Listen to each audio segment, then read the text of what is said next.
എനിക്ക് അഭിനയിക്കാൻ പറ്റി. ഒരുപാട് എന്താണ് നമ്മുടെ പടത്തിന് നമ്മൾ എന്താണ് പറയാ? വാടാ, അല്ലെങ്കിൽ അടുത്ത പരാതി പറയാനാ എന്നും വിളിച്ചെന്നെ വഴക്കുണ്ടാക്കുന്ന ധ്യാനൂട്ടന്റെ കാര്യം പറഞ്ഞോണ്ട്. അപ്പൊ ഇത് റാഹേലമ്മയുടെ കോര. എന്നെ സിനിമയില് കെട്ടിയോളാണ്ട മാലാഹ എന്നെ സിനിമയിൽ നിന്നും ഒരു നല്ലൊരു അഭിനന്ദനം കിട്ടിയത് ബിബിനാണ്. ഫസ്റ്റ് കെട്ടിയോളാണ്ട മാലാഹ കണ്ടിട്ട് ആദ്യമായിട്ട് എനിക്ക് വരുന്നൊരു ഗോള്. എൻ്റെ അഭിനയം നല്ലതാണ്. എൻ്റെ വീട്ടിലെ ചേച്ചിയെ പോലെ അയൽവക്കത്തെ ചേച്ചിയെ പോലെ മുന്നിൽ കുറേ കൂട്ടുകാർ കൂടി വിളിച്ച്, അതാണ് എനിക്ക് ഏറ്റവും ആദ്യം കിട്ടിയൊരു അംഗീകാരം എൻ്റെ കഴിവിന്. അത് തന്നത് എൻ്റെ ബിബിനാണ്, സിനിമപ്പാട് അല്ലേ. അപ്പം ഇനിയുമുണ്ട് ഒരുപാട് മക്കൾ, ഒരുപാട് അമ്മ വേഷങ്ങൾ ചെയ്തുകൊണ്ട് സിനിമയിൽ നിന്ന് ഒരുപാട് മക്കളുണ്ട്. അപ്പം ബിബിൻ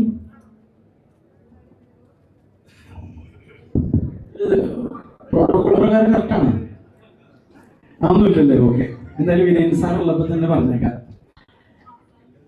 ഈ പുറകിൽ സംസാരിക്കുന്നവർക്ക് ഞങ്ങളുടെ ഈ ഫംഗ്ഷൻ ബുദ്ധിമുട്ടാവുന്നുണ്ടാവോ?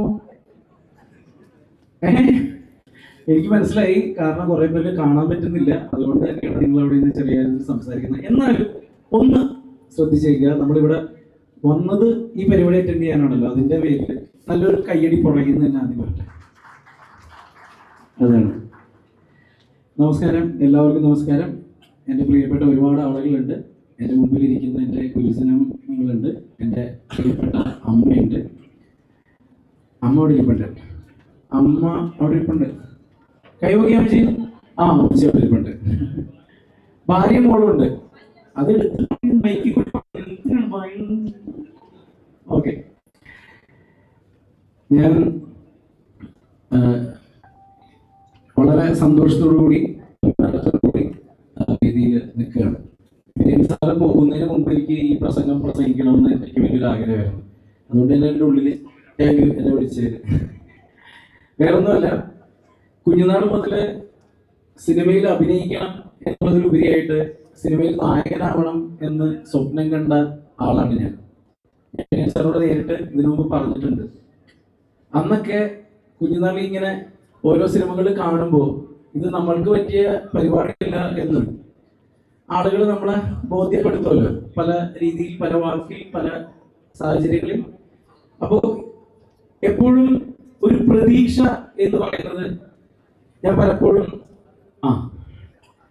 വിനയൻ സാറിന്റെ പടങ്ങൾ കാണുമ്പോ, വിനയൻ സാറുണ്ടല്ലോ, അങ്ങനെ ഒരു പ്രതീക്ഷയുടെ പേരായിരുന്നു എനിക്ക് വിനയൻ സാർ. അതിനു മുമ്പ് കൈയടിക്കരുത്, നല്ല കൈയടിക്കുന്ന കാര്യം തന്നെയാണ്. ഒരു പ്രതീക്ഷയുടെ പേരായിരുന്നു എനിക്ക് വിനയൻ സാർ.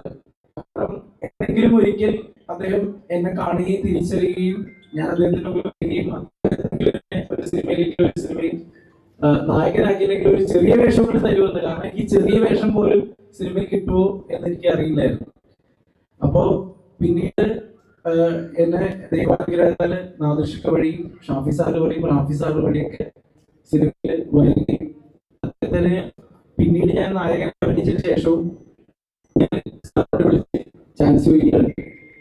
അപ്പൊ അത് ഈ 19-ാം നൂറ്റാണ്ടില് നല്ലൊരു വേഷം വന്നതാണ്. പക്ഷെ എനിക്കന്ന് പടം നടക്കുന്ന സെയിം ടൈമിൽ പറ്റിയില്ല. ആ ക്യാരക്ടറാണ് മുസ്തഫ ചെയ്തത്, അതായത് നമ്മുടെ നായകനെ വേഷം കൊടുത്തുകൊല്ലുന്ന അല്ലേ? അപ്പോ വീണ്ടും അതിലേക്ക് വരുമ്പോൾ സാറിനെ അടുത്തത് 50 ദീപക് തുടങ്ങുന്നുണ്ടെന്ന് അറിഞ്ഞു. ആ വേഷം നമുക്ക് അങ്ങനെ തീർത്തേക്കാം സാറേ. ഉറപ്പായിട്ടും ഇവിടെ വെച്ച് തോർത്ത് വെച്ച് ഉറപ്പിച്ചു കേട്ടോ. പിന്നെ ഈ പറയുന്ന പോലെ ഒരു സിനിമ കഴിഞ്ഞ് നായകനായി എപ്പോഴും എല്ലാവരും കുറെ പേരൊക്കെ എന്നോട് പറഞ്ഞിട്ടുണ്ട്, ഒരു സിനിമയാണ്, അതൊക്കെ എന്താണ് ചക്കവീണ് മുയില് ചാവുന്ന പോലെ സംഭവിക്കും, പിന്നീട് അങ്ങോട്ട് ഉണ്ടാവുമെന്ന് അറിയില്ല, അതുകൊണ്ട് നീ ഒരുപാട് വലിയ കാര്യങ്ങളൊന്നും പ്രതീക്ഷിക്കരുത് എന്ന് പറഞ്ഞു.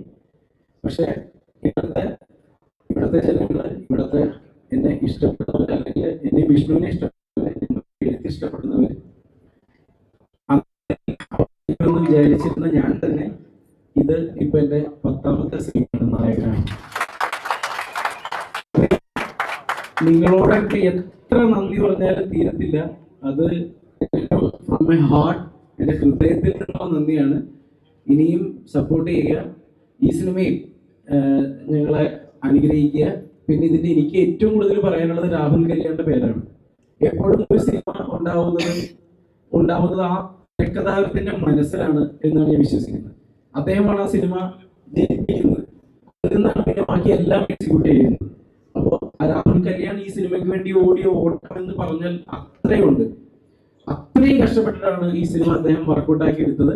അതിന് കൂടെ നിന്ന അനുക്കുട്ടനും ഉപേരിച്ചേട്ടനും പിന്നെ ഞങ്ങളെ പ്രിയപ്പെട്ട എല്ലാ പ്രൊഡ്യൂസേഴ്സിനും എല്ലാവർക്കും വീണ്ടും നന്ദി പറഞ്ഞുകൊള്ളുന്നു. Thank you.